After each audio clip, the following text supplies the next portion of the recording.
नमस्कार दोस्तों। वो कहते हैं ना, जो फकीरी मिजाज रखते हैं वो अपने ठोकरों में ताज रखते हैं। फिक्र नहीं है उन्हें कल की, क्योंकि वो मुट्ठी में आज रखते हैं। नमस्कार प्यारे बच्चों, एक बार फिर से आपका हार्दिक स्वागत है आपके अपने YouTube channel GK by Pradeep sir पे। और प्यारे बच्चों, आज का जो हमारा सेशन रहेगा बड़ा महत्वपूर्ण सेशन रहने वाला है। गुरुजी क्यों महत्वपूर्ण रहने वाला है? जो एनटीए की श्रृंखला हमने शुरू की हुई थी, इसके साथ जो नोट्स सही है ना प्यारे बच्चों, अभी से ना मैं डेली है ना कम से कम एक पीडीएफ आपको इतनी इंपॉर्टेंट डालूंगा। जीके बाय प्रदीप सर का टेलीग्राम ग्रुप है ना, लिंक डिस्क्रिप्शन में। बहुत बार आपको कहा है, बच्चे वीडियो देख लेते हैं लेकिन ज्वाइन नहीं करते, वो आपके भले के लिए कहता हूँ। जीके बाय प्रदीप सर का टेलीग्राम ग्रुप ज्वाइन कर लेना, वहां पर चीजें मिलेंगी। जो मेरे हैंड रिटन नोट्स है वो आपको वहां पर मिलेंगे, कंप्यूटर की पीडीएफ, हर चीज आपको वहां पर मिलेगी। तो आता है, हरियाणा में हाल ही में कौन सा वन महोत्सव बनाया गया? तो हरियाणा में अगर प्यारे बच्चों मैं वन महोत्सव की बात करूं तो 72वां वन महोत्सव कहां पर बनाया गया था? हरियाणा में बनाया गया था। कौन सा बनाया गया था? 72वां बनाया गया था। ये प्यारे बच्चों 25 जुलाई 2021 को मनाया गया था। ये मतलब राज्य स्तरीय आप पढ़ते हो, 72वां वन महोत्सव मनाया गया था। और ये क्वेश्चन आ सकता है कि हम है ना तरु दिवस कब मनाते हैं? तो तरु दिवस है ना हम कब मनाते हैं? 15 जुलाई को हम कौन सा दिवस मनाते हैं? तरु दिवस मनाते हैं। और 15 जुलाई को हरियाणा में दो जिलों का जन्म हुआ। वो जिले कौन से थे? फतेहाबाद है ना, ये भी 15 जुलाई 1997 को बना था। और झज्जर भी कब बना था? 15 जुलाई 1997 को बना था। तो वन महोत्सव कब मनाया जाता है? तो वन महोत्सव है ना, ये वन महोत्सव नहीं, तरु दिवस 15 जुलाई को मनाया जाता है। और वन महोत्सव कब मनाया गया था? तो ये 25 जुलाई 2021 को। कौन सा बनाया गया था? नंबर पूछा था 72वां। तो 2000 जो आपका आएगा ना 22, कौन सा वन महोत्सव बनाया जाएगा? 73वां वन महोत्सव बनाया जाएगा। इस वन महोत्सव की शुरुआत 25 जुलाई 2021 को हमारे माननीय जो मुख्यमंत्री है मनोहर लाल खट्टर जी ने की थी। नंबर पूछा गया था, कौन सा बनाया गया था? 72वां बनाया गया था। नेक्स्ट क्वेश्चन की ओर मूव करने का काम करते हैं प्यारे बच्चों। आगे आता है नेक्स्ट क्वेश्चन, इनमें से किस क्रिकेटर को राजीव गांधी खेल रत्न से सम्मानित किया गया? अब प्यारे बच्चों, राजीव गांधी खेल रत्न का नाम बदल कर भी क्या कर दिया गया? मेजर ध्यानचंद के नाम पर कर दिया गया है। तो राजीव गांधी खेल रत्न है ना, ये दिया गया था, जो पिछली बार दिया गया था, किसको दिया गया था? क्रिकेटर की बात करूं तो विराट कोहली। किसको दिया गया था? जो विराट कोहली अभी मतलब भारतीय क्रिकेट टीम के कप्तान नहीं है, और रोहित शर्मा, इन दोनों को दिया गया था। किसको दिया गया था? विराट कोहली और रोहित शर्मा को दिया गया। आईपीएल की बात करूं तो रोहित शर्मा है ना, ये किस टीम से खेलते हैं? मुंबई इंडियंस से खेलते हैं, इंडियन से खेलते हैं। और सबसे सफल कप्तानों की लिस्ट में नाम है विराट कोहली, रॉयल चैलेंजर बेंगलोर की तरफ से खेलते हैं। तो प्यारे बच्चों, ये भी ध्यान रख लेना, विराट कोहली और रोहित शर्मा को कौन सा राजीव गांधी खेल रत्न पुरस्कार दिया गया था। ये भारत का सबसे बड़ा खेल सम्मान रहेगा। ठीक है, आप पढ़ोगे प्यारे बच्चों, जो चेस्ट मास्टर अभिनव जैसे आनंद है ना, अभिनव आनंद को ये सबसे पहले दिया गया था। तो राजीव गांधी, अभी इसका नाम बदल कर क्या कर दिया गया है? मेजर ध्यानचंद पुरस्कार, खेल रत्न पुरस्कार कर दिया गया। हरियाणा का सबसे बड़ा पुरस्कार पूछे तो भीम पुरस्कार रहेगा। और प्यारे बच्चों, ये है ना अभी इस महीने के लिए प्यारे बच्चों एंड ऑफ ऑफर लग चुका है। अगर लेना है तो कोई दिक्कत नहीं। हरियाणा सीईटी का पूरा लाइव बैच, 22 टीचरों की टीम है, लाइव और रिकॉर्डेड है। अगस्त से पहले एग्जाम नहीं होगा। तो आप लाइव चाहते हो, लाइव 799 में, जो कहते हैं सर हमें लाइव नहीं चाहिए 499 में, वो रिकॉर्डेड ले सकते हो। केवल 2 दिन के लिए रहेगा। 74 978 40047 पर आप देख सकते हो। और भी जितने भी आपको कोई individual Haryana GK, India GK का कोर्स लेना चाहो तो आप 31 तारीख तक ले सकते हो। तो नेक्स्ट क्वेश्चन की ओर प्यारे बच्चों हम बढ़ने का काम करते हैं। आगे आता है, भारतीय रिजर्व बैंक के वर्तमान गवर्नर कौन रहेंगे? तो ये शक्तिकांत दास है ना, वो आरबीआई के कौन से रहेंगे? गवर्नर रहेंगे। और ये आरबीआई के कौन से गवर्नर है? 25 में क्या रहेंगे? आरबीआई के क्या रहेंगे? गवर्नर रहेंगे। कौन? शक्तिकांत दास रहेंगे। और प्यारे बच्चों, ये भी आपको ध्यान रखना चाहिए, रिजर्व बैंक ऑफ इंडिया है ना, इसका गठन कब हुआ था? 1935 में इसका गठन हुआ था। इसका राष्ट्रीयकरण कब हुआ था? राष्ट्रीयकरण का मतलब है भारतीयों ने अंग्रेजों की सारी पूंजी लौटा दी थी 1949 में, इसका राष्ट्रीयकरण हुआ था। आरबीआई को गुरुजी क्या बोलते हैं? बैंकों का बैंक बोलते हैं। आरबीआई में ना जो 1 रुपए के सिक्का होता है ना, उस पर किसके सिग्नेचर होते हैं? उसमें वित्त सचिव या फाइनेंस सेक्रेटरी के साइन होते हैं, बाकी पर आरबीआई के गवर्नर के साइन होते हैं। जो शक्तिकांत दास है ना, ये प्यारे बच्चों 1980 कैडर के ना, जो तमिलनाडु कैडर के ना आईएएस अधिकारी है, इंडियन एडमिनिस्ट्रेटिव सर्विस के क्या है? अधिकारी रहेंगे। तो ये तमिलनाडु के आईएएस कैडर है 1980 बैच के अधिकारी रहेंगे शक्तिकांत दास। ये आरबीआई के क्या रहेंगे? गवर्नर रहेंगे। ये आगामी एग्जाम में क्वेश्चन आपसे पूछा जा सकता है, शक्तिकांत दास रहेंगे ये आरबी। और ये भी पूछा जा सकता है, आरबीआई है ना पहले आरबीई होता था, रिजर्व बैंक ऑफ इंग्लैंड होता था, बाद में इसको आरबीआई किया गया था, रिजर्व बैंक ऑफ इंडिया किया गया था। तो ये सारी की सारी चीजें आपको ध्यान में रखना चाहिए। ऐसा कौन सा बैंक है जिसमें हम खाता नहीं खोल सकते? तो आरबीआई में हम खाता नहीं खोल सकते। मॉनेटरी पॉलिसी वगैरह बनाने का इनका क्या रहेगा? काम रहेगा। नेक्स्ट क्वेश्चन की ओर मूव करने का काम करते हैं। एलिफेंटा गुफा मंदिर का नामकरण किसके समय में हुआ? तो एलिफेंटा गुफा मंदिर है ना, इनका निर्माण है प्यारे बच्चों, आप पढ़ोगे सबसे इंपॉर्टेंट 5वीं से 6ठी शताब्दी में इनका निर्माण पूछे तो 5वीं से 6ठी शताब्दी में क्या हुआ था? इनका निर्माण हुआ। लेकिन इनका नामकरण है ना, वो किसके टाइम में हुआ था? राष्ट्रकूट वंश के टाइम में इसका नामकरण हुआ था। और राष्ट्रकूट वंश का संस्थापक पेपर में पटका रट लेना, दंती दुर्ग है ना, वो राष्ट्रकूट वंश का क्या होता था? संस्थापक होता था। और कन्नौज को लेकर ना क्या चल रहा था इनके टाइम में? त्रिपक्षीय संघर्ष चल रहा था। कन्नौज को लेकर ना क्या चल रहा था? त्रिपक्षीय संघर्ष चल रहा था। गुर्जर प्रतिहार वंश के और राष्ट्रकूट वंश और पाल वंश के बीच में इनके टाइम में क्या चल रहा था?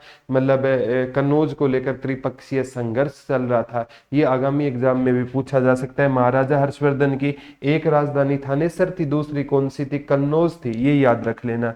नेक्स्ट क्वेश्चन की ओर बढ़ते हैं। विजयनगर साम्राज्य के खंडर कहां पर मिले थे? ये सब इंस्पेक्टर का क्वेश्चन था। तो विजयनगर साम्राज्य की स्थापना प्यारे बच्चों 1336 में किसने की थी? हरिहर व बुक्का नामक दो भाइयों ने विजयनगर साम्राज्य की क्या की थी? स्थापना की थी। और इनके खंडर कहाँ से मिले हैं? तो इनके खंडर कहाँ से मिले? हम्पी से मिले हैं। तो विजयनगर साम्राज्य के खंडर हमें कहाँ से मिले हैं? हम्पी से इसके क्या मिले? हमें खंडर मिले हैं। नेक्स्ट क्वेश्चन की ओर बढ़ते हैं। हरियाणा के किस शहर में एशिया की दूसरी सबसे बड़ी तेल रिफाइनरी है? तो ये प्यारे बच्चों पानीपत में रहेगी। कहां पर रहेगी? पानीपत के बापोली गांव में क्या रहेगी? तेल रिफाइनरी रहेगी। क्या रहेगी? तेल रिफाइनरी रहेगी। और इनका भी पूछा जा सकता है प्यारे बच्चों, तेल रिफाइनरी है ना, वो किस नाम से रहेगी? इंडियन ऑयल के नाम से रहेगी। किस नाम से रहेगी? इंडियन ऑयल के नाम से क्या रहेगी? वो तेल रिफाइनरी रहेगी। आगामी एग्जाम में यहाँ से क्वेश्चन आ सकता है, ठीक है। तो आगामी एग्जाम में कोई भी क्वेश्चन आए तो रट लेना है। हरियाणा के दो अग्रणीय आर्थिक तथा औद्योगिक शहर कौन से है जिसमें प्रदेश के अधिकतर उद्योग स्थापित है? तो प्यारे बच्चों जोड़ा पूछा है, मैं बता देता हूं। अगर आपसे पूछे ना औद्योगिक औद्योगिक बिहार कौन सा रहेगा? तो औद्योगिक बिहार कौन सा रहेगा? तो औद्योगिक बिहार है ना प्यारे बच्चों, वो कौन सा रहेगा? तो औद्योगिक बिहार है ना, वो आपका कौन सा रहेगा? गुरुग्राम रहेगा। कौन सा रहेगा? गुरुग्राम रहेगा। औद्योगिक नगरी पूछे ना तो आपकी कौन सी रहेगी? तो औद्योगिक नगरी है ना, वो कौन सी रहेगी? तो औद्योगिक नगरी आपकी कौन सी रहेगी? फरीदाबाद रहेगी। कौन सी रहेगी?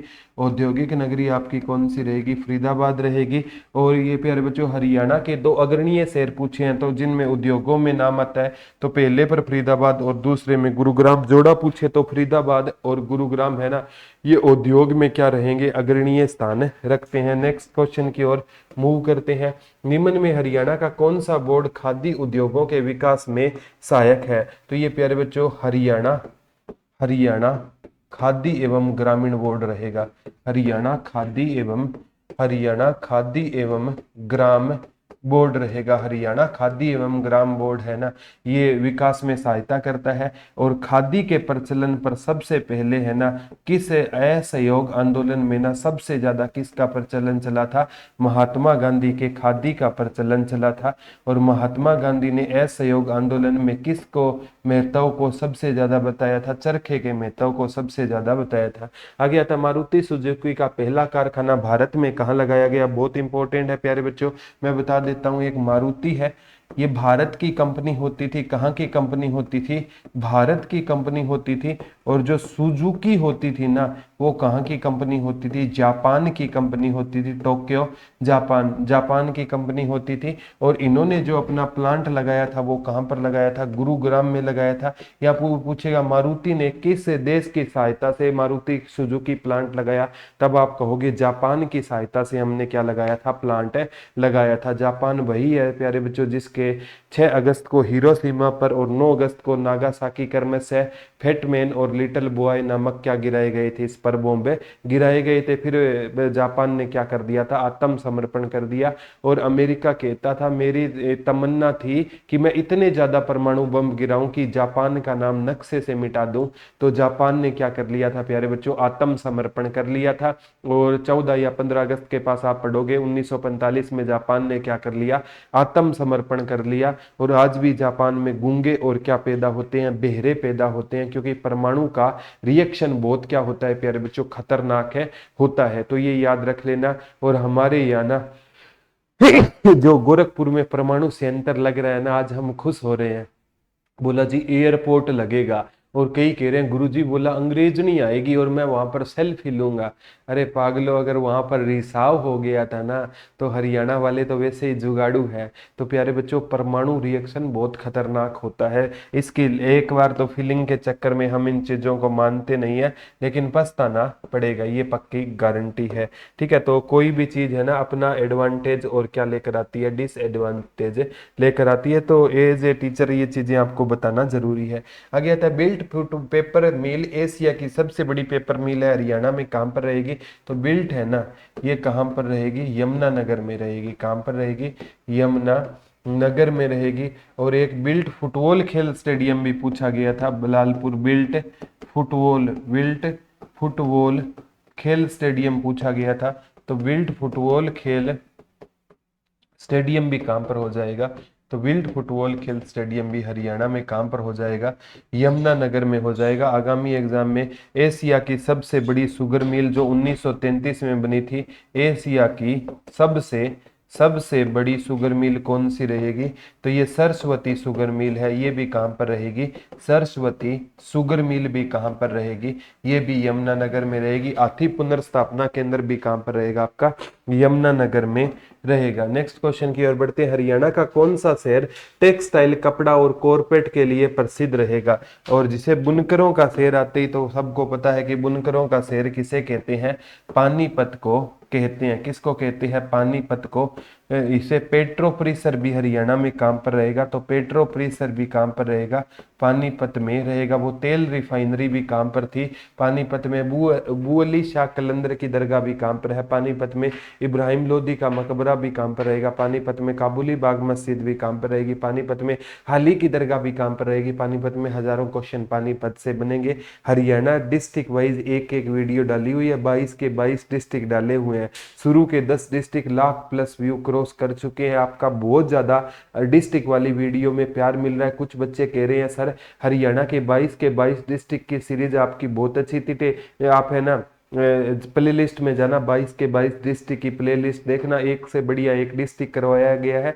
बहुत अच्छा आपका प्यार मिला। कुछ बच्चे कह रहे हैं सर इसकी आप एक बुक निकाल दो जिला दर्शन की, तो उस बुक पर काम चल रहा है।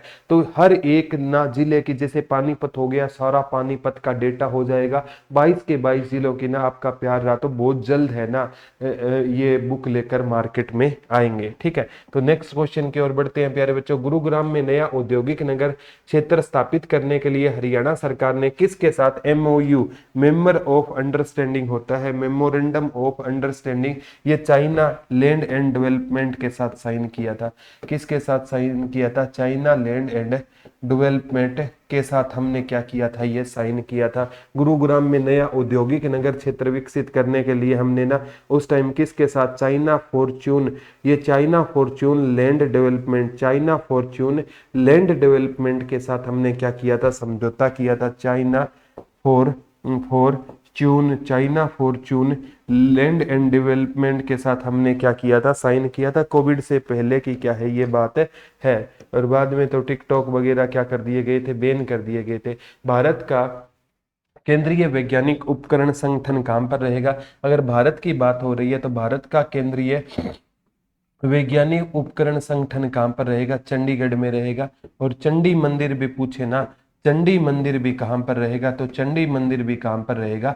चंडीगढ़ में रहेगा। कौन सा मंदिर रहेगा? चंडी मंदिर भी रहेगा, जो पश्चिमी सेना की क्या रहेगी, हेड कमान रहेगी। ये भी क्वेश्चन आगामी एग्जाम में आपसे पूछा जा सकता है। हरियाणा में भारत के सबसे बड़े कार निर्माता के कारखाने का नाम क्या है? तो उसका कारखाने का नाम क्या रहेगा? मारुति कार लिमिटेड भी बोल सकते हो, मारुति उद्योग भी बोल सकते हो। क्या रहेगा? ये कहाँ पर लगा था गुरुजी? सबसे पहले गुरुग्राम में लगा था। कहाँ पर लगा था? गुरुग्राम में।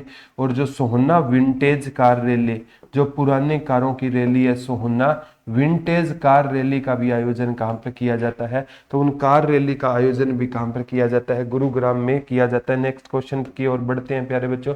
बल्लभगढ़ स्थित टायर उत्पादन के क्षेत्र में अग्रणी नाम जाने वाला कौन सा कारखाना है? तो बल्लभगढ़ का पूछा है, स्थित टायर उत्पादन। ये मतलब बल्लभगढ़ वाले है ना, किस टायर का मतलब सबसे ज्यादा प्रोडक्शन करते हैं, तो उस टायर का नाम क्या रहेगा? गुडियर टायर रहेगा। कौन सा टायर रहेगा प्यारे बच्चों? गुडियर टायर रहेगा। गुडियर टायर कहाँ का फेमस रहेगा? बल्लभगढ़ फरीदाबाद का फेमस है रहेगा। ट्रैक्टर ज्यादा फरीदाबाद में है। रेफ्रिजरेटर, हल्के इंजीनियरिंग उद्योग, कार, ये सॉरी कार तो गुरुग्राम वाला, ट्रैक्टर वाला, रेफ्रिजरेटर वाला, एसी वाला, ये मतलब सारे के सारे उद्योग कहाँ के फेमस रहेंगे? ये फरीदाबाद के। टायर उद्योग भी फेमस है। टायर का पूछे तो गुडियर टायर है, और ट्रैक्टर का पूछे तो इसको ट्रैक्टर है। तो ये सारी की सारी चीजें आगामी एग्जाम में। मोटरसाइकिल पूछे तो वैसे तो दारू हेडा, लेकिन वो हीरो होंडा के लिए है। राजदूत के लिए आपका फरीदाबाद फेमस रहेगा।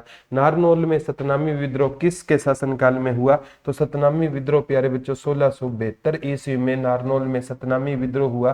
किसके टाइम में हुआ था? औरंगजेब के टाइम में हुआ था, ये याद कर लेना। और 1669 में जाट विद्रोह भी औरंगजेब के टाइम में हुआ था। पानीपत की तीसरी लड़ाई में मराठा तोपखाने का प्रभारी कौन होता था? तो प्यारे बच्चों ये इब्राहिम खान गारदी होता था। इब्राहिम खान गारदी कौन होता था? ये क्वेश्चन रख लेना, आगामी एग्जाम में आएगा। इब्राहिम खान गारदी होता था। कौन होता था? इब्राहिम खान गारदी होता था। पानीपत की लड़ाई के 14 जनवरी 1761 को लड़ी गई। कहां पर लड़ी गई? काला अम नामक स्थान पर लड़ी गई। काला अम कहां पर रहेगा? पानीपत में रहेगा। तो पानीपत की तीसरी लड़ाई में मराठा तोपखाने का प्रभारी कौन होता था? इब्राहिम खान गारदी क्या होता था? प्रभारी होता था। नेक्स्ट क्वेश्चन की ओर। हरियाणा का क्षेत्र जो पूर्व मध्य काल में बदाकों के प्रभाव क्षेत्र के अंतर्गत आता था, तो वो कौन होता था? तो हरियाणा का क्षेत्र पूर्व मध्य काल की बात है तो कौन सा आता था? रेवाड़ी आता था। कौन आता था? रेवाड़ी। और हरियाणा का सबसे पुराना रेलवे जंक्शन पूछे ना, हरियाणा का सबसे पुराना रेलवे जंक्शन कौन सा रहेगा? रेवाड़ी रहेगा। और रेवाड़ी को कौन सी भूमि कहते हैं? वीर भूमि कहते हैं। और कौन सी नगरी बोलते हैं? पीतल नगरी बोलते हैं। एक बार पूछा गया था हरियाणा की पीतल नगरी कौन सी है, और ऑप्शन में प्यारे बच्चों रेवाड़ी नहीं था। इन केस ऑप्शन में रेवाड़ी ना आए ना तो हरियाणा की पीतल नगरी जगाधरी यमुनानगर के साथ आपको जाना पड़ेगा। नेक्स्ट क्वेश्चन की ओर मूव करते हैं। क्वेश्चन बहुत इंपॉर्टेंट है प्यारे बच्चों। बालू के नाम से प्रख्यात बलराम जाट को नायब बख्शी और राव की उपाधि किसने प्रदान की थी?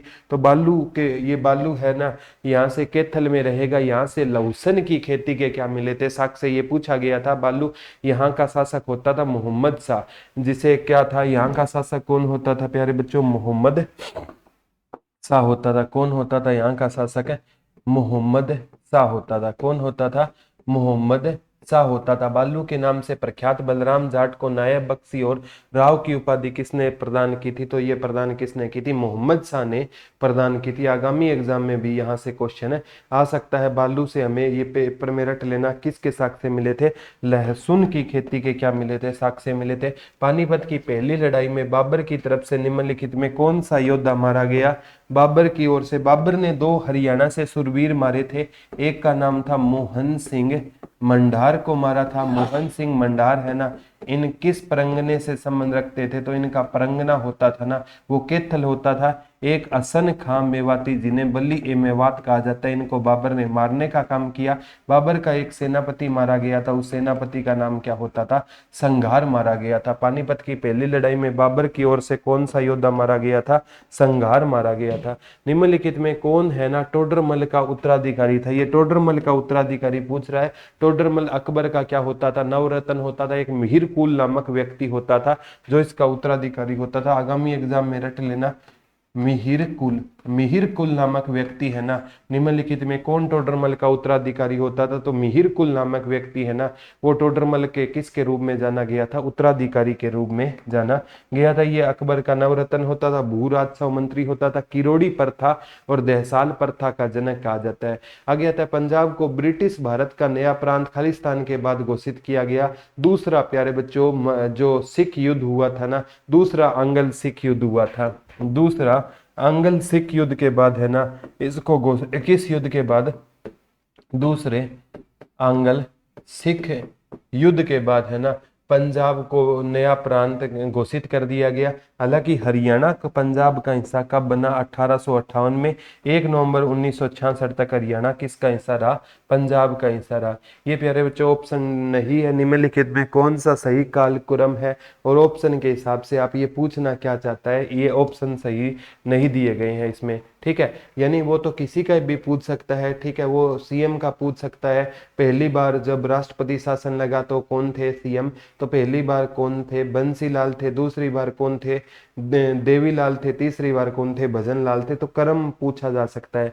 आगे आता है किसे गरीबों और किसानों का मसीहा के नाम से लोकप्रियता प्राप्त है? तो प्यारे बच्चों सर छोटू राम को गरीबों और किसानों का मसीहा कहते हैं, जिनका जन्म 24 नवंबर 1881 को हुआ था गढ़ी सांपला गांव में। अभी गढ़ी सांपला का नाम बदलकर सर छोटू राम नगर कर दिया गया है। उन्होंने ला की पढ़ाई आगरा से की थी और 10th की पढ़ाई सेंट स्टीफन कॉलेज से की थी। और 1916 में समाचार पत्र आया था, जाट गजट आया था। कांग्रेस छोड़ दी थी 1920 में और 1923 में यूनियनिस्ट पार्टी का गठन किया था और 1924 में जमींदारा लीग का गठन किया। 1927 में राय बहादुर की उपाधि मिली। 1937 में सर की उपाधि मिली। 1938 में मार्केटिंग बोर्ड का गठन किया।